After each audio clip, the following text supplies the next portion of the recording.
Boulanger est heureux de vous présenter Bande de Food.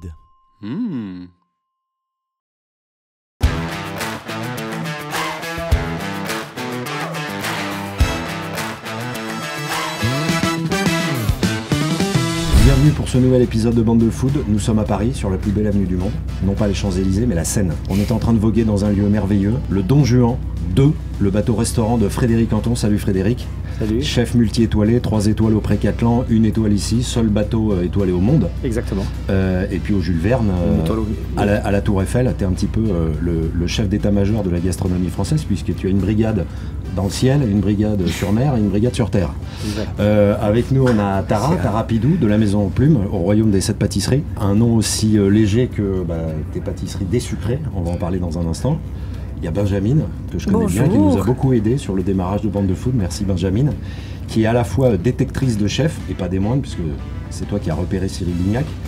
Et puis tu es la productrice de Masterchef. Avec nous Stéphane Gégaud, pareil, merci pour ta confiance parce qu'on est déjà venu plusieurs fois chez toi. C'est le chef de l'ami Jean, mais surtout l'ami de beaucoup de gens. Un chef aussi attachant que son riz au lait, mondialement dégusté jusqu'à Barack Obama. Exactement. Et puis Émilie, on la suit depuis longtemps, c'est notre padawan en cuisine, bientôt diplômée, bientôt chef et peut-être bientôt dans son propre restaurant. On va en parler, dans un instant. Ça fait combien de temps que tu es le chef du Don Juan 2 ? Alors depuis le 20 octobre, d'accord, bien sûr le projet a été construit, mais on a ouvert ce restaurant le 20 octobre, et puis on a commencé avec sans communication, avec 5 couverts, 10 couverts, et puis en l'espace de quelques jours, le restaurant est complet, et puis on commence à travailler et à faire ce que l'on sait faire, parce que c'est ça qui est très important, c'est pas inventer une autre cuisine, c'est pas inventer un style, c'est faire ce que je sais faire. Donc du 3 étoiles, du Pré-Catlan, on a décliné les choses et adapté au lieu. Alors on a une chance extraordinaire, on a construit une cuisine, on cuisine ici, on sert ici, on fait tout sur place. Très important, et c'était un petit peu le deal quand j'ai accepté ce projet. Et comment tu te démultiplies entre le Pré-Catlan, la Tour Eiffel et le bateau? T'as un avatar non, mais je m'organise, je fais en sorte, c'est pas je suis partout et nulle part, je suis partout et partout. C'est simplement en fonction du travail, de la clientèle, de telle personne, d'une chose importante, je vais être là, et puis après, il faut penser que le Pré-Catlan est ouvert 4 jours, après il y a 3 jours avec le Jules Verne qui est ouvert 7 sur 7, donc quand le Pré-Catlan est fermé, je suis au Jules Verne, le soir je suis ici, où je démarre le service, avant que le bateau parte, ça dépend vraiment de cette organisation. Je suis en scooter électrique, je me déplace tranquillement dans Paris, puis voilà. Quand tu es chef 3 étoiles, meilleur ouvrier de France, tu as une exigence folle, et d'ailleurs on la retrouve un peu dans tes plats. Tu as une cuisine, quand on regarde tes photos, qui sont une cuisine que moi j'appelle cuisine graphique. Alors c'est une cuisine, il faut faire très attention à ça, avec la cuisine graphique. Comme j'ai dit, moi je suis un cuisinier classique, j'ai appris avec des grands chefs, mais la vraie cuisine classique française, d'accord. Après ça, le beau et le bon, qu'est-ce qui se passe, d'accord. On peut avoir un bourguignon qui est là, on se dit ouais c'est pas terrible dans la cocotte, mais tu mets la fourchette, tu goûtes, tu dis putain c'est extraordinaire, c'est tellement bon. Et puis tu as 3 haricots verts qui sont dans l'assiette, d'accord, ils sont beaux, ils sont verts, ils sont ainsi de suite, tu manges, c'est insipide. Donc c'est simplement savoir allier les deux. Toi, donc tu es le chef de l'ami Jean. Il paraît, ouais. Et pourquoi c'est pas l'ami Stéphane? Parce que l'ami Jean a été fondé en 1931 par Jean Etchekopar. Et voilà, donc c'est une institution, c'est la plus vieille institution basque de la place de Paris. Et comme moi, c'est Yves Candebord, c'est M. Candebord qui m'avait trouvé ça, et maintenant il y a 20 ans. Monsieur Candebord. Ouais, c'est comme M. Constant, c'est comme toi, c'est comme tout, comme M. Robuchon. Voilà. Je disais toujours M. Robuchon. C'est un point que vous avez en commun, vous êtes tous amis avec Yves Candebord. Voilà, moi j'ai travaillé 12 ans avec lui, donc c'était en tant que second. T'es un peu son disciple. Je sais pas si on peut appeler disciple. Disciple, c'est un peu. Je suis pas un padawan de quoi que ce soit, je suis quelqu'un de libre. Je travaille toute ma vie pour être libre. Et alors ta cuisine, elle est comment? Elle est libre? Ma cuisine, elle est très libre. Et tu la définirais comment? Tu vois, regarde, je suis avec toi ce matin, là. Ouais. Tout à l'heure, je vais aller au service, je sais même pas ce que je vais faire. Okay. Par contre, sur la carte, c'est des mots, c'est des intonations. Tu vois, si je te dis pas de bêtises, je dois avoir un demi-cochon qui doit arriver là, j'ai un carré de veau et j'ai quelques volailles de Bresse. Donc quand je vais arriver à midi moins 10, je vais voir le temps qu'il faut pour arriver à faire quoi que ce soit. Donc, je sais bien qu'on choisit pas entre tous ces enfants et qu'on réduit pas les chefs à un seul plat, mais il y a quand même un truc qui t'a rendu mondialement connu, c'est le riolet. Ouais, tout à fait. Parce que tu as été classé dans les meilleurs riolets du monde sur Vanity Fair. Excuse-moi, c'est ma petite fierté à 2 balles. Le meilleur. Alors j'ai été dans les 10 meilleurs desserts au monde. C'est Vanity Fair à l'époque. Les 9 autres, c'est Frédéric? Non, il y avait Pierre Armé, il y avait Céline Grolet, il y avait un japonais, et on est arrivé dans les 10 meilleurs desserts au monde. Le jour qu'on m'a annoncé ça, je me dis, bon, ça va arrêter de vous foutre de nous quand même, parce qu'il y a un minimum. Et non, on est vraiment arrivé dans les 10 meilleurs. Si je me rappelle pas, on était sur les 7 ou 8. Et c'est ce classement qui a fait que le président Barack Obama est venu chez Non, toi? c'était parce qu'il était à la Fontaine de Mars. Comment ça se passe quand un président des États-Unis débarque à la mi-Jean? Bah rien, il y a beaucoup de voitures. Ouais. Tout simplement. Il repère un peu avant d'entrer dans le Bien resto? entendu, mais si tu veux, ça devient... Service de déminage et tout? Non, il y a beaucoup, il y a les services de sécurité, c'est comme tout, quand l'ambassade vient, ou peu importe, voilà, il y a des choses très simples, très classiques. Tu as les services de sécurité qui arrivent, qui te disent, voilà. Puis nous, et vous avez eu un échange avec lui? Non, j'ai pas le temps. Donc il a même pas pu vous dire ce qu'il pensait de votre riolet? Non, ce qui est important, à la mi-jean, ce qui est important, c'est qu'on a eu beaucoup de monde du monde entier, des gens voilà, très importants ou autres. T'as pas une photo, t'as rien, parce que tu passes, tu viens, t'es bien. Terminé. Et si tu veux, c'est vraiment ça qui fait l'essence même de ce que tu viens à la mi-jean. Donc ton riolet, crème fouettée au caramel beurre salé, noix de pécan torréfiée caramélisée, rien que ça donne l'eau à la bouche? Ouais, parce que je voulais quelque chose de régressif. Donc la première année, quand j'ai ouvert la mi-jean, je faisais des pommes, des poires, où je jetais ça dans une poêle, un peu la façon tatin. Et ensuite, je mettais ça dans un caclon qui bouillonnait, je mettais une crème crue par-dessus, je flambais, là, t'avais les flammes, j'ai toujours flambé tout, donc... sauf qu'arrive un moment, on travaillait beaucoup. Et ça, j'arrivais plus à éplucher les pommes, les poires, bref. Et donc j'ai trouvé quelque chose d'autre. Mais à la régalade, on faisait le riolet au caramel, donc j'allais certainement pas faire la même chose. Et sans dévoiler de secret d'État, comment on réussit un bon riolet? Avec beaucoup d'amour. Bah voilà. C'est tout, je pense que c'est ça, le secret. C'est la clé. Frédéric, t'es venu avec une amie. Benjamin, toi, t'es d'abord en ce moment la productrice de Masterchef. Absolument. C'est quoi la différence entre Masterchef et Top Chef? Masterchef sont des amateurs de cuisine et pas des professionnels. Donc vous avez casté combien de personnes, identifiées, sélectionnées combien de personnes? On a reçu beaucoup de dossiers, et on en a casté une centaine. Ouais. Donc voilà, pendant 3 jours, j'ai mangé une centaine de plats. Frédéric, il sait très bien comment se déroulent les castings de Masterchef. Bah oui, puisque tu as fait 3 ou 4 saisons déjà. J'ai fait 4 saisons, et c'est vrai que même nous, on commençait avec 300 candidats. On faisait Lille, on faisait Toulouse, on fait Paris, Marseille, et on castait pour trouver pratiquement les 10 cuisiniers de chaque région pour pouvoir accéder au bootcamp, ça s'appelait comme ça à l'époque, la grande cuisine. Absolument. Où là on avait 100 cuisiniers à la première épreuve, et il fallait manger 100 plats. Alors ça a été, elle nous a fait déguster sans mayonnaise, des choses comme ça. Parce qu'en fait il y a un thème imposé, chacun décline sa version, ou chacun vient avec son plat? Ça dépend des épreuves, là c'était des épreuves techniques, mais là c'était faire une mayonnaise. C'était voilà, il fallait que c'est le goût, la texture d'une mayonnaise, mais c'est amusant, sans cuisinier amateur, il y en a 20 qui vont réussir une belle mayonnaise bien crémeuse, bien onctueuse, puis les autres, elle va être virée, elle va être liquide, elle va être... C'est vrai qu'il y a des expériences,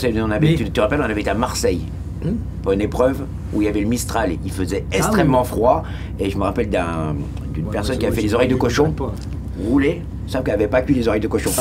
Elle avait juste poché, et là je pétais avec une oreille de cochon crue comme ça, avec le Mistral qui fait moins 15, ça fait... dans les castings, on avait vécu des choses extraordinaires. Ça doit être incroyablement drôle. Tu passes les candidats l'un derrière l'autre, et tu goûtes, et tu dis pourquoi je mange ça. En définitive, vive Maxi Boldi. J'aurais même pas dû tremper la cuillère, et puis les choses, t'arrives, tu mets à la bouche, tu dis enfin. Comme c'est des amateurs, on n'est pas dans la technique pure dès le départ. C'est que c'est soit il y a des gens qui sont créatifs et qui font quelques plats, soit il y a la cuisine de la maison familiale où là tu mets dans ta bouche et dis waouh, c'est super bien cuisé, il sait faire un bourguignon, il sait faire une purée, il sait faire quoi que ce soit. Donc c'est ça, c'est que tu passes d'une épreuve à l'autre. Ce qui est très amusant, c'est qu'il y en a qui sont très affûtés justement pour les classiques et les autres pour la créativité. Alors tu as découvert un chef que personne connaît qui s'appelle Cyril Lignac. Oui.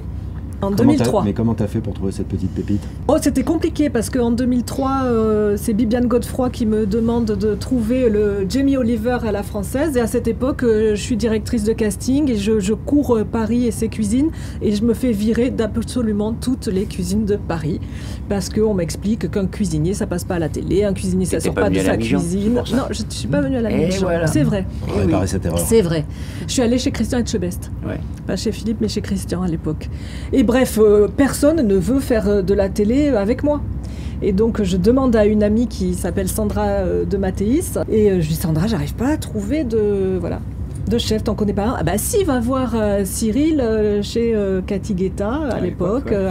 Exact. Et maintenant, tout le monde a envie de faire de la télé avec toi. D'ailleurs, tu as fait quand même plusieurs émissions. Voilà, maintenant, voilà. J'ai fait Oui Chef, j'ai fait Le Dîner Presque Parfait. Ouais. J'ai fait 3 ans d'émission avec Christophe Michalak, d'ailleurs à laquelle vous avez tous les deux participé. Oui, exactement.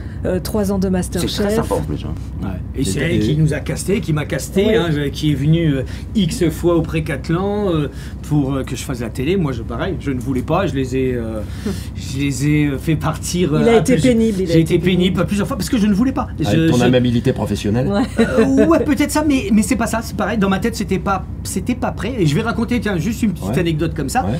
Et je les ai fait partir plusieurs fois. Non, ça m'intéresse pas. Puis un jour, Benjamin, qui était déterminé. Et un jour, elle me dit, Fred, viens, on fait un gros casting. Ça serait bien que tu viennes.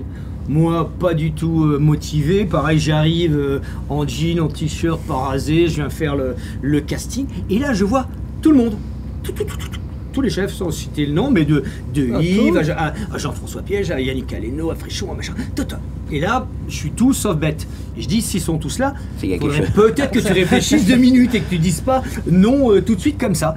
Et puis, j'ai fait le casting naturellement. Puis après, bon, ils m'ont pas lâché, mais... c'est un jeu de faire Masterchef ou c'est vraiment utile ou ça change ta vie? Mais je pense que, j'étais pas persuadé, c'était pas évident parce que c'était la première émission entre guillemets tes réalités, qu'est-ce que tu vas faire là, comment tu vas être perçu, comment tu vas être vu, comment avec la clientèle. Et en fin de compte, tu te rends compte que déjà, moi personnellement, vivre ça, c'est quelque chose d'extraordinaire. S'exprimer dans une émission, c'est extraordinaire. Critiquer, c'est extraordinaire. Après, tu rends compte, ces candidats-là, il faut apprendre à parler, à faire. Et puis, la chose suprême, c'est que les écoles hôtelières étaient vides. Quand on a démarré, les écoles hôtelières se sont remplies. D'accord? Tu n'avais plus de gens qui voulaient faire la cuisine. Et quand vous commencez, ça vous l'avez à l'esprit ou ça vous surprend, ça vous dépasse un peu? On le savait parce que ça avait déjà été le cas avec Jamie Oliver en Angleterre. Donc on savait que ça allait être le cas. Masterchef en Australie, la finale, elle faisait 82% d'audience. Donc on savait que ça allait être un raz-de-marée. Et pour les chefs, ça remplit les restos. Même s'ils sont remplis avant, le fait de passer dans une émission de télé, il y a la queue devant le resto. Voilà, ça c'est une réalité. Mais je pense que la télévision, les médias ont glamourisé la profession. Toi, on t'a suivi, tu es arrivé d'abord de la télé, après tu as préparé ton cartable pour aller chez Ferrandi, on t'a vu pendant tes cours, de temps en temps t'en bavais un peu. Oui, c'est très difficile. Alors après, c'est pour ça aussi que quand on parle du côté glamour de la cuisine, il y a aussi quand même, quand tu mets les mains dans le cambouis, il y a des heures un peu difficiles. Ah oui, non, mais je parlais c'est l'image qu'en donne la télévision, bien sûr, oui, mais les réseaux sociaux. c'est un métier qui en fait a été valorisé. C'est-à-dire qu'avant, c'était un peu voie de garage entre guillemets, absolument, pas valorisé, pas absolument valorisant. Et là, c'est vraiment devenu un métier reconnu où tu pouvais exprimer une personnalité, une sensibilité. Donc après, attention, la cuisine. Moi, je dis souvent ça à mes candidats qui sont tous amateurs et qui ont tous des professions. La cuisine, est-ce que ça paye bien? Ça paye bien quand on s'appelle Frédéric Anton, Stéphane Gégaud ou quand quand on est commis de cuisine, ça paye pas bien. Est-ce que c'est tranquille? Est-ce que le soir on peut aller dîner avec ses potes? Absolument ça marche pas. C'est pour ça que il est difficile le métier. La télé, je suis complètement d'accord avec ce que tu dis, Benjamin, etc. Oui, ça a donné un vrai regard sur notre métier. Ça a vraiment valorisé le métier. Mais l'envers du décor, quand les personnes arrivent justement avec toute cette fantasmatique-là dans les restaurants, dire voilà, moi j'ai changé de métier parce que j'en avais marre, mais j'adore faire à manger à la maison, on m'a dit que c'était ceci, cela, j'ai passé un CAP ou pas. Mais quand d'un seul coup, tu rentres dans le vif du sujet, ou là, tu rentres dans une cuisine professionnelle avec des exigences qui vont, etc. tout, il y a très très peu d'élus. La cuisine, c'est un métier qui est dur, ingrat et compliqué. Par contre, magique, quand tu le réussis, que tu peux faire. Mais il n'y a rien de glamour à arriver le matin et pendant 3 heures, tu vas gratter des champignons. Exactement. Tu vas ouvrir des Saint-Jacques dans le froid, décortiquer les langoustines, tu as 10 tout ça. kilos de poulpe, là, il faut le décortiquer. Voilà. Il n'y a que nous, et même peut-être comment, et pourtant je travaille encore et beaucoup, mais où tu es là et on te dit donne-moi les Saint-Jacques, donne-moi la poêle, donne-moi l'huile d'olive, machin. Mais c'est-à-dire qu'à un moment il y a eu une étape indépassable où vous avez gratté les Saint-Jacques et où vous avez épluché les champignons. Donc avant d'en arriver là, il y a tout un tas d'étapes. Moi je vais donner l'exemple de hier soir. Tu vois, en ce moment je suis tout seul au fourneau chaud. C'est-à-dire les bons arrivent, j'annonce le bon, je fais, je sers et je crée. D'accord? Je peux dire qu'hier soir on a fait 100 et quelques couverts. Et ben quand tu es tout seul là, à la fin du service, toi, pourtant ça fait X, j'ai commencé à l'âge de 14 ans, X années, je peux te dire que le côté glamour, t'en as rien à battre. Et là, tu sors de là, t'es mort. Alors quand on est pâtissier comme Tara, on est aussi, on n'a pas le droit à l'erreur, on est dans la discipline, on n'a pas le droit de se tromper, parce que si j'ai bien compris, la pâtisserie c'est encore plus exigeant. On peut pas rattraper en pâtisserie, c'est-à-dire que quand tu foires, tu foires. Comme de la chimie. Et alors toi en plus, tu te colles un niveau de pression supplémentaire, c'est que tu fais de la pâtisserie désucrée, ça veut dire de la pâtisserie? C'est de la pâtisserie même sans sucre. Zéro sucre. Pour donner quand même un goût sucré, j'ai trouvé la plante, une stevia, qui n'a pas le goût amer ou réglissé, qui est souvent désagréable dans la stevia. J'ai mis 6 ans à trouver la bonne. C'est vraiment une fois que j'ai trouvé celle-là que je me suis dit je peux ouvrir ma boutique. Et donc toutes mes pâtisseries sont à faible indice glycémique, c'est-à-dire qu'elles conviennent même aux personnes qui sont diabétiques. Et elles sont aussi sans gluten. En fait, je voulais une pâtisserie accessible au plus grand nombre, mais sans jamais faire l'impasse sur le plaisir gustatif, parce que c'est le plus important, la gourmandise. Et le sucré, c'est quelque chose, c'est le goût de l'enfance. C'est régressif, comme ce que disait Stéphane pour son riz au lait. Et on a envie de retrouver ces goûts-là. Et j'avais envie de donner l'opportunité à des personnes qui ne peuvent pas manger des pâtisseries normales, traditionnelles, de pouvoir profiter de desserts sympathiques. Et alors toi, donc à la Maison Plume, 61 rue Charlot, Paris 3e, tu fais, j'avais envie de dire, tu fais partie de cette nouvelle génération qui coche toutes les cases de l'éco-responsabilité. Je suis allé sur ton site, moins de calories, moins de glycémie, produits bio, locaux, de saison, équitables, fait maison, sac papier, paille et couvert en bambou. Et mon électricité, c'est de l'électricité verte. T'arrives à te tenir à tout ça? Bah oui. Pour moi, c'est important. Enfin, créer une entreprise, là j'ai ouvert en 2019. Je me suis dit, si Maison Plume est amenée à grandir ensuite, j'ai envie de mobiliser des acteurs que je valorise, dont les valeurs en tout cas sont les mêmes que les miennes. Frédéric, tu as d'autres projets au-delà de tes 3 restaurants hôteliers? Je rêve de pouvoir racheter un bistrot historique à Paris. J'ai une chance extraordinaire, comme on dit, le Précathlon dans le bois de Boulogne, le comptable. Le Jules Verne à la Tour Eiffel, le Don Juan sur la Seine. Mais moi, je suis un vrai cuisinier classique. D'accord, j'ai appris avec des grands chefs très classiques à l'époque et je sais faire cette cuisine classique française. Et j'aimerais pouvoir remettre vraiment au goût du jour, mais des plats vraiment typiques dans un vieux bistrot, mais historique. J'ai pas envie d'acheter le bistrot du coin pour dire tiens je fais un bistrot et je vais faire un bourguignon, une blanquette, un machin, ça. Je veux qu'il y ait une histoire. Alors moi je vais dire géographiquement parlant, la Mijan est parfaite. Donc la Tour Eiffel, la Mijan, le bateau. Je suis en Valle la semaine prochaine. Toi Émilie, t'es en pleine réflexion? Oui, mais en fait je suis un peu jalouse parce que je suis un peu sur ce créneau-là, donc un jour on va peut-être se retrouver. J'ai 2 acheteurs pour la Mijan. Je t'ai pas venu pour ça, mais là. Non, mais il faut. Benjamin, toi t'es pas chef, mais t'as fait un petit détour quand même par une école de cuisine qui est Ritz-Escoffier. Oui, Ritz-Escoffier. Quand j'ai découvert Cyril Lignac, je me suis dit que j'avais envie de continuer dans la production d'émissions de cuisine et qu'il fallait absolument que je comprenne ce qu'était la cuisine professionnelle. Qu'est-ce que ça veut dire de faire la cuisine dans un restaurant. Donc j'ai fait 6 mois d'école Ritz-Escoffier, puis après j'ai fait des stages à droite à gauche. J'ai juste regardé les chefs cuisiner, les brigades évoluer. Et je pense que c'est pour ça aujourd'hui que les chefs me font confiance, parce qu'ils savent que je sais de quoi je parle. Pendant que tu parles, tout le monde a arrêté de parler, pour une bonne raison, c'est que tu nous as concocté un bon petit truc. Est-ce qu'on peut essayer de deviner ce que c'est? Ah vas-y. Ça c'est très très joli. Il y a une gelée de crustacés. Tout à fait. C'est magnifique. Je sais mais pas si on arrive à le voir. J'arrive pas à... Pamplemousse. La mousse caviar pamplemousse? Ouais, caviar pamplemousse, crustacé. C'est quoi le plat dont t'es le plus fier? Alors, le plat contrairement à ce qu'on peut croire, le plat que je suis plus fier... Parle longtemps, comme ça moi j'en profite. Hein. C'est mon os à moelle. Quand j'ai repris le Pré-Catelan, j'avais travaillé 7 ans avec Joël Robuchon, à l'époque du Jamin, dans son restaurant 3 étoiles. J'étais son chef de cuisine. Et puis, moi, je n'ai pas cherché un instant à faire de la créativité. J'avais fait cuire une côte de veau, qualité, assaisonnement, cuisson, le bon jus qui va avec, et c'est tout. Et un jour, il y a un plat qui a fait le tour du monde, où tout le monde en a parlé, tout le monde est venu voir, tout le monde est venu le goûter. L'idée commence comme ça. Il y a un journaliste qui m'appelle et qui me dit « Frédéric, on fait un spécial barbecue, comme nous on était au Pré-Catelan, donc c'était tous les ans, on faisait les spéciales barbecue, terrasse et ainsi de suite.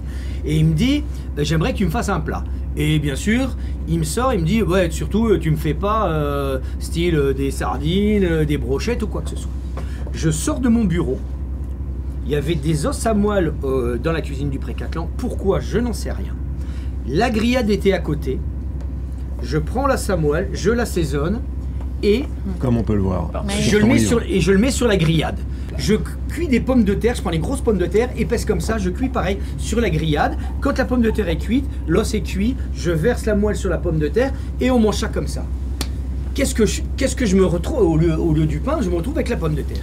Et quand je vide la moelle sur le truc, je me dis, mais mince, attends, c'est un contenant. Et donc j'ai commencé, je l'ai coupé, j'ai commencé à le farcir. Après on l'a décliné pour les saisons, au mori, au girolles, au cèpe et tralala. Et ça c'est devenu le plat emblématique. Et ce qui est très amusant, donc ça fait 25 ans que je suis au Pré-Catelan, donc peut-être 24 ans. Et ce plat est toujours à la carte et on ne l'a jamais fait évoluer, il est comme on l'a fait la première fois et oui, pour moi je suis fier de ce plat-là qui est uniquement un os à moelle et qui n'avait jamais été servi, on va dire, dans un restaurant gastronomique. Bon. Stéphane, tu nous as amené quoi? Je vois, il y a marqué la terrine du Père Gégaud, mais il y a quoi dans la terrine et le Père Gégaud? La terrine du Père Gégaud, tu vois, c'est quelque part, c'est un peu comme dit Fred, c'est vraiment des sensations, c'est vraiment là. Mais c'est surtout, c'est la recette de base de mon père. Et j'ai repris sa recette et je l'ai amené à la Mijan, donc c'est la terrine de campagne de partage. On aime le côté partage. Et ça faisait longtemps que je voulais arriver à mettre en bocal cette terrine. Mais c'est pareil, c'est toujours des réflexions, comment arriver à mettre en bocal la terrine sans que ça soit ce côté bouilli, sans que ça soit, parce que la stérilisation fait en sorte où ça s'auto-cuit à l'intérieur, mais tu as quand même ce côté bouilli. Donc on fait la réaction de Maillard, donc les sucres caramélisent, et donc là tu amènes vraiment ce côté noisette, ce côté caramélisé, et c'est ça qui va nourrir la terrine. Et ensuite, je la prends, je la ferme, la réaction de Maillard va complètement alimenter ta terrine, et tu vas te retrouver avec une terrine en bocal, en stérilisation, comme si tu avais une terrine traditionnelle. Alors après l'entrée de Frédéric et la terrine de Stéphane, on a les pâtisseries de Tara. Oui, là c'est la plume chocolat noir et la plume citron meringué. Ouais. Ce sont ceux que je laisse tout le temps à la carte, quelles que soient les saisons. Et ça, là, le fraisier. Il est joli. Merci. Et donc toutes tes pâtisseries, c'est sous forme de plumes? Sous forme de plumes, c'est ça. J'avais envie que ce soit identifiable et je me disais que dans la vitrine, ce serait assez joli. T'es entrepreneuse? Parce que t'as même eu le prix du goût d'entreprendre. Oui, de la ville de Paris. Et alors, c'est quoi Ulule et le crowdfunding? Alors ça, c'était quand, juste avant d'ouvrir, pour avoir un petit coup de pouce, parce que c'est un investissement initial assez important. Un petit coup de pouce financier. Un petit coup de pouce financier, donc je suis allée voir plein de banques différentes pour expliquer mon concept, mon projet. Et j'avais aussi envie de mobiliser des gens autour de moi, ou pas forcément autour de moi. Et ça, j'ai lancé une campagne de crowdfunding, donc c'est du financement participatif sur Ulule. Et là, j'expliquais vraiment... là, j'avais déjà trouvé le local, donc j'avais fait un croquis pour montrer comment j'imaginais la déco. J'expliquais le concept. Et là, je promettais, si vous me donnez me sponsorisez un petit peu, et là, venez et vous avez... alors, ça va aider un cookie à 5 fraisiers par an. T'exposes ton projet sur Internet, et si les gens sont intéressés, ils peuvent mettre de l'argent. Exactement. Et du coup, tu as levé beaucoup d'argent? Avec ça, j'ai atteint 11 000, un peu plus de 11 000 €. Dans cette émission, moi j'aime bien parler des ustensiles. On parle souvent des gens, on parle souvent des produits, mais on parle rarement des ustensiles. Qu'est-ce que tu nous as amené, Frédéric? La fourchette diapason. Moi, c'est quelque chose... Pour moi, c'est déjà... La fourchette diapason? Ouais, c'est la continuité de la main. Donc dedans. Mais moi j'ai ça depuis, alors c'est pas celle d'origine on va dire, mais j'ai ça depuis, je travaille depuis 40 ans. Et aujourd'hui tu n'en trouves plus. Moi j'ai ma brigade, il y a 25 cuisiniers, tu dis, t'as ta fourchette, on te sort une pince. Là c'est le nouveau truc, on te sort des pinces, alors c'est gentil, mais la pince elle sert pas à grand chose. Et en fin de compte, cette fourchette-là, comme je dis, c'est la continuité de la main, et elle va te permettre de piquer, de retourner, de prendre, de dresser, et c'est quelque chose qui est hyper important pour moi. Mais c'est quoi l'avantage par rapport à une vraie fourchette? Ah bah c'est le côté pratique, c'est comment, si tu es là, c'est tordu, tu vas aller...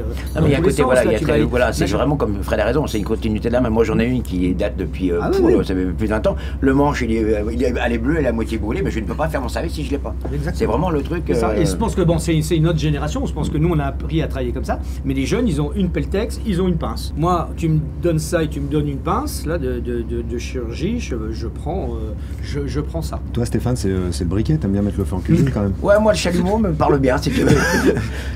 Donc, mais c'est vrai que j'aime beaucoup le côté... le chalumeau facile, hein? Non, mais j'aime beaucoup la flamme. Ouais, donc que ce soit la braise, la flamme, de voir comment que ça peut évoluer. Toi là, en ce moment, on est sur des poitrines de canard qui sont roulées dans la cendre, on les laisse vieillir pendant des semaines. C'est un côté primitif. Ouais, c'est un côté primitif, mais c'est surtout un côté comment la flamme, la chaleur va amener l'évolution. Et je trouve que c'est intéressant, tu vois. Parce qu'à un moment, c'est ça aussi la base de notre métier, de comprendre l'évolution de la matière. L'évolution de la matière, ce soit accrue, ou simplement juste avec un coup de flamme, comment elle va évoluer, comment tu vas la faire travailler. Et je pense que c'est ça. Et c'est pour ça que la flamme n'est pas uniquement que tu parles, comme Fred dit, quand on fait quelque chose, on le fait parce qu'il y a un intérêt. Toi, moi, un des grands classiques, c'est le bœuf confit grillé, où là, t'en passes des wagons. Mais quand tu vas le manger, à la base, c'est quoi? C'est un paleron de bœuf pot-au-feu. Et à la finalité, tu vas manger du barbecue. Alors, tu vas passer d'une humidité à un grillé. Et ce qui est intéressant, c'est, on revient sur la réaction de Maillard, c'est que quand tu prends une viande cuite dans une humidité, que tu la ramènes après en grillé, tous les goûts ressortent. Et là, après, quand tu brûles avec l'origan, là, tu donnes ce côté barbecue. Donc moi, je pars du bouilli pour arriver à un grillé fumé. Cuisiner, c'est cuire. C'est ça, exactement. Alors, on continue sur le spectacle. Ravioli de langoustine, gelée à feuilles d'or et crème de céleri. Parfait. Alors ça, on le trouve où? Ici, au Donjon 2? Ici. Alors, le plat de ravioles, on l'a décliné dans les 3 restaurants, mais différemment. Au Pré-Catelan, c'est avec une crème de foie gras. Au Jules Verne, c'est une crème de parmesan et une gelée de betterave. Et là, avec une crème de céleri. C'est quoi le produit que tu aimes le plus travailler? Moi, le saucisson sec. Ça manger comme ça. Non, mais sérieusement... À une époque, je disais toujours, tu me donnes une boîte de caviar, tu me donnes un saucisson sec, je mange le saucisson sec. Je touche pas la boîte de caviar. Donc ça, c'est juste des choses comme ça. Il y a la cuisine, mais si tu vas manger un saucisson, une terrine comme ça, c'est 100 fois meilleur parfois que... Moi, je trouve le saucisson dans le caviar que tu sais, nous, à la Bretagne, on est comme ça. On aime le côté iodé. Pendant le confinement, c'est pour ça que tu vois le caviar, tu l'associes, j'ai fait des cervelles d'agneau au caviar. Un jour, je vais au marché, pendant le confinement, j'achète des cervelles. Et j'avais une petite boîte de caviar qui était dans mon frigo, que même, tu vois, on va faire, que j'avais oublié, que tu es derrière le pot de confiture, de moutarde ou quoi que ce soit. Et j'achète ces cervelles, je les fais poêler au beurre noisette, tac, déglacer au dernier moment avec un petit jus de citron. Et j'avais vu la boîte de caviar, et j'ai pris la boîte de caviar, j'ai mis sur la cervelle d'agneau. Une tuerie. Ça marche super bien. Une tuerie. Ça fait un condiment qui fait que comment... c'est top. Alors le caviar, tout le monde en rêve, mais tout le monde peut pas en manger. Si on devait, est-ce que c'est possible de remplacer le caviar par autre chose? Dans ces cas-là, tu prends une petite anchois. Et tu as ce côté salin qui va t'amener ce côté un peu iodé et ça marche. Voilà. T'as un côté, ça sera différent bien entendu, mais tu vas avoir une petite originalité qui va être un peu gourmande. On continue sur les ustensiles. Tara, c'est quoi ton ustensile préféré? Moi, c'est le zester. Ou microplane. Microplane, c'est ça. Je trouve que ça permet d'apporter juste une petite touche de fraîcheur. Par exemple, un zeste de citron vert sur une tarte aux framboises, ça fonctionne bien. En déco, c'est joli aussi. Là, sur notre chou au café en boutique, je râpe juste un petit grain de café. Voilà, ça ajoute une petite touche que j'aime bien. Alors, Émilie. Alors ça, c'est pas mon ustensile de cuisine, parce que moi, j'essaye de tout... Une poubelle. À chaque bande de foot, j'essaye de placer mon chinois étamine. Je l'amène pour rien, il l'oublie. Donc, mon ustensile de cuisine, c'est le chinois étamine. Parce que j'adore faire les sauces et que pour avoir une sauce bien... Moi, j'avais jamais vu un chinois étamine comme ça. Mais alors, c'est pas celui-là, c'est pas ça. Alors, le chinois, c'est une espèce de passoire conique. Ouais. Et c'est quoi la différence entre le chinois et le chinois c'est que l'étamine va laisser passer très très peu de choses. C'est là que tu vas avoir vraiment le liquide parfait. Les trous sont pratiquement très fins, presque invisibles, et là tu vas enlever. Il n'y a aucune impureté.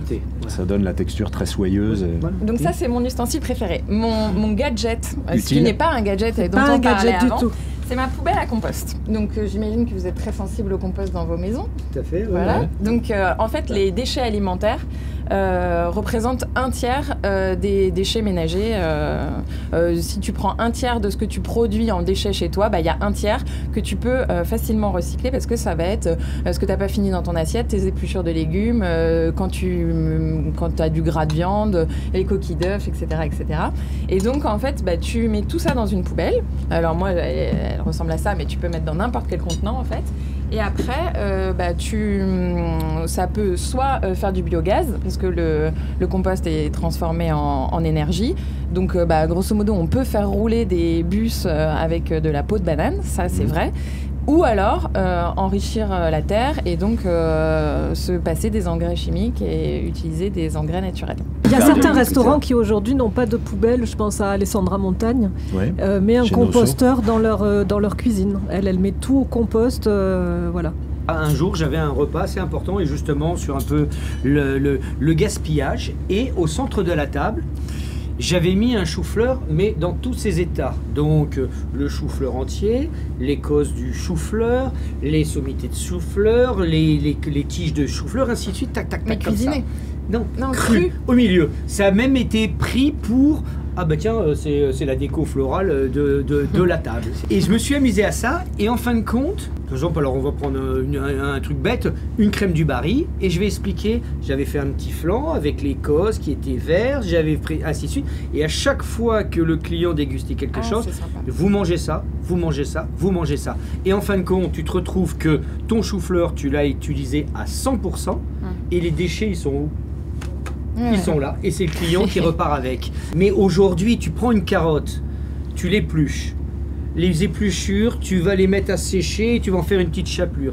Tu vas prendre ta carotte, tu vas la faire confire, tu prends ta fan. Soit si c'est le printanier, tu vas faire une petite salade. Si c'est en hiver, tu vas les faire frire. Tu mets ton truc, tu vas manger entièrement ta carotte. Exactement. À 100%. Je pense que c'est ça du vrai travail. Et puis à la place d'utiliser des PAI, on peut faire des bouillons et tous les épluchures. Avec les bien sûr. Mais de toute façon, même voilà, les épluchures, du moment où c'est lavé, tu peux mettre tout dans une casserole et tu vas faire ton bouillon. Alors on va passer à notre petite rubrique coup de cœur parce que les gens qui nous regardent, ils aiment bien savoir ce que peuvent recommander comme adresse les gens qui sont autour de la table. Où est-ce que tu aimes bien aller ou qu'est-ce que tu as envie de recommander ? Dernièrement, je suis allée au Georges V, au restaurant Le Georges de Simone Zanoni. Ouais. Et j'ai adoré. Je sais que Fred y est allé il n'y a pas longtemps. Je suis allé pas longtemps. C'est un bel endroit où on mange bien et qui reste très décontracté comme ambiance. Donc c'est sympa, moi je trouve, d'aller dans des endroits comme ça, à l'image du chef. Mais voilà, c'est une salle joyeuse, des bons plats italiens. C'est drôle parce que pendant mon épreuve de CAP, t'as un examinateur qui est vraiment à côté de toi pendant 4 heures, qui regarde tout ce que tu fais. Et en dessert, j'avais les blancs, l'île flottante. Et donc je monte mes blancs en neige à la main et tout, t'as pas le droit d'utiliser de robot. Je galère un petit peu, faut monter 8 blancs, faut s'employer un peu, sans plus. Mais bon, t'y passes un petit quart d'heure quand même. Et là, mon examinateur qui me regardait, j'avais vraiment l'impression d'être scruté, et il y a un autre chef qui passe et qui dit « Ah salut, t'es là, mais t'es où en ce moment, je te vois plus ». Il dit « Bah ça y est, je suis toujours au Georges V ». Et là je me suis dit ok, donc le mec est au Georges V, je suis en train de monter des blancs en neige devant lui, enfin j'ai eu une petite, tu vois, j'étais pas aussi détente que toi à la table du Georges V. Et en termes de pâtisserie, tu m'avais parlé du baba au rhum. Ah ouais, alors oui, moi j'ai une passion pour les pâtisseries, donc je cours Paris avec mon petit vélo de pâtissier en pâtissier parce que je suis ultra gourmande. Et t'es déjà allée à la Maison Plume ? Et non, jamais, mais je vais y aller parce que j'habite pas très loin. Et donc pas très loin de chez toi, il y a le blé sucré rue Rambuteau, où il y a le meilleur baba au rhum de Paris. Je suis complètement d'accord avec toi. Il est complètement dingue. Il est très gros, très bon, très imbibé. Il y a du riz au lait d'ailleurs. Il y a plus de baba ou plus de rhum ? Il est sur une base de riz au lait. Exactement. Et il y a beaucoup de rhum, mais il est vraiment délicieux. Voilà, le baba au rhum du blé sucré rue Rambuteau. Évidemment, tu m'as dit que tu étais allé dans la cuisine de Frédéric. Je voudrais juste qu'on parle de la cuisine du Pré-Catelan. Je sais que tout le monde ne peut pas y aller, mais pour l'avoir vu... Non, ce qui est très étonnant dans la cuisine de Frédéric, c'est que quand on rentre, il n'y a pas un bruit. On déjeune au pass avec lui. Moi, ça m'est arrivé plusieurs fois et c'est toujours... super comme expérience, et puis de passer un moment avec Fred, c'est toujours agréable. C'est le silence. Il y a un silence absolu du début du service, un peu comme chez Stéphane Gégaud. Pareil. C'est la perfection de l'imperfection. Non, c'est très... Voilà, donc c'est calme, beau, c'est luxe, calme et volupté. Puisqu'on parle de luxe, calme et volupté, on est dans quoi là ? Petit soufflé au chocolat, tout simplement. tranquille, tout simplement, avec comme une tu dis. glace. Moi, je voulais vous parler d'un petit coup de cœur, qui est un très très vieux livre, un manga qui s'appelle Le Gourmet solitaire. Ah, très bien, très sympa ça. C'est Sébastien Demorand qui me l'a offert il y a 15 ans. Tous les cuisiniers ont ce livre. C'est les pérégrinations d'un passionné de cuisine qui mange tout seul au restaurant et qui décrit ses plats au Japon. Toi Stéphane, tes petits coups de cœur, t'as des adresses à recommander? Il y a un livre qui t'a marqué? Non, mais moi j'ai un petit garçon là qui a maintenant, qui va avoir 8 mois aujourd'hui ou demain. Voilà. Mais ce qui est intéressant, c'est d'aller avec lui, tu vois, comme ça, avec la poussette, et dans des lieux qu'on connaît tous. Par exemple, tu vas à la cantine du Troquet, chez Christian Etchebest, t'es reçu à la maison, et surtout, si tu veux, c'est d'arriver avec ton petit mec et qu'on te regarde pas comme si t'étais un pestiféré parce que t'as la poussette, parce qu'à un moment il faut peut-être donner le biberon, et t'es reçu à la maison. Et c'est ça que j'aime. Tara, en termes de coup de cœur, le chocolat, ça t'inspire? J'aime beaucoup le chocolat 100%. Donc il y a 0 sucre et il y a celui de la mère de famille, c'est une tablette Venezuela 100% et il est super bon parce qu'il est même pas amer. Et ça c'est assez rare dans le chocolat 100% et vraiment je l'adore. Et sinon une de mes plus grosses émotions gustatives, c'était il y a quelques années, un jour de folie où je mangeais du gluten, c'est le bichon au citron de Claire Damon, des gâteaux et du pain. C'est une grande pâtisserie. C'est un feuilletage inversé caramélisé. Émilie, toi, je sais que tu nous as déjà donné plein de coups de cœur. Ouais, mais j'ai eu un coup de cœur pour un endroit qui s'appelle Taolé. Taolé, magnifique. Ouais, c'est super. Alors c'est génial que tu connaisses pas parce que quand tu vas le découvrir, ça va être un émerveillement. En fait, c'est un restaurant libanais qui a été donc imaginé par Kamal Mouzawak.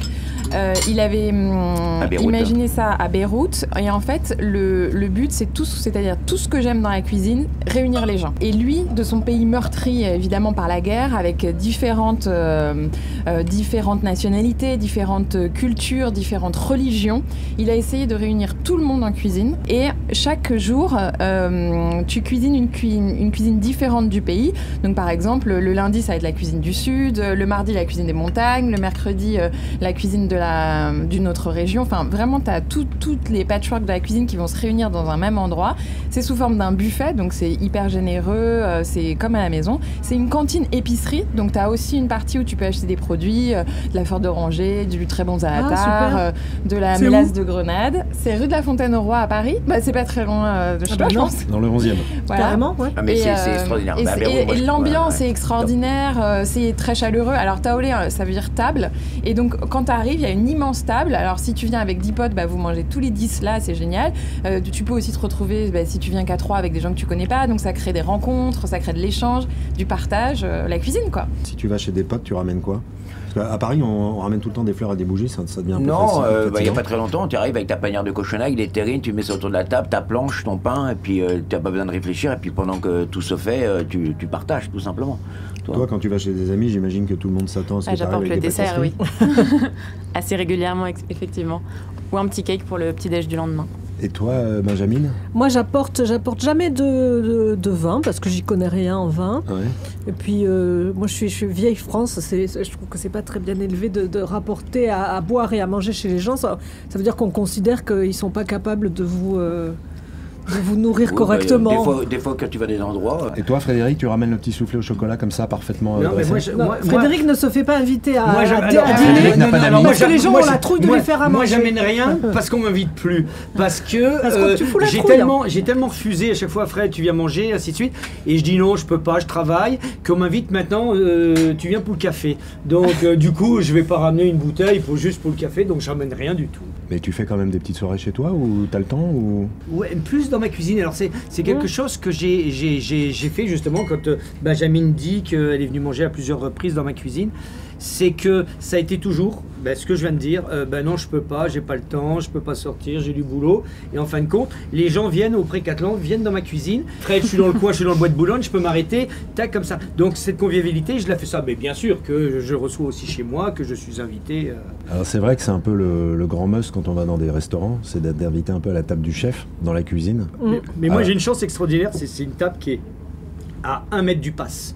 Donc t'es pas dans une pièce avec une baie vitrée. Le passe, c'est là où on passe les plats. voilà, où tous les plats sortent. Donc tu vis à la fois le service et tu dégustes. Donc il y a quelque chose vraiment de convivial. Je n'invite que les gens que je connais et que j'aime. C'est pas une table qui est vendue à la clientèle parce que je n'ai pas envie de me retrouver à passer 2 ou 3 heures avec des gens peut-être avec qui j'ai rien à dire. Mais en tout cas, ça se passe comme ça et ça, j'adore parce que j'adore montrer ma cuisine, ce que je sais faire. J'aime parler, j'aime découvrir et j'aime aussi, moi, avoir des gens d'horizons différents, pas que de la cuisine, et c'est ça qui est vachement enrichissant. Eh ben écoute, ce sera le mot de la fin, puisque notre petit tour autour de la Tour Eiffel touche à sa fin. C'est qu'il est l'heure de nous quitter. Merci Frédéric pour cette parenthèse enchantée au fil de l'eau. Vous pouvez regarder, écouter, suivre Bande de Foot sur YouTube, Instagram et toutes les plateformes de podcast. Parlez de nous autour de vous, puisque plus vous êtes nombreux, plus on est heureux. À très bientôt dans un nouveau lieu merveilleux comme le Don Juan 2, avec des invités talentueux et des produits savoureux. Ciao.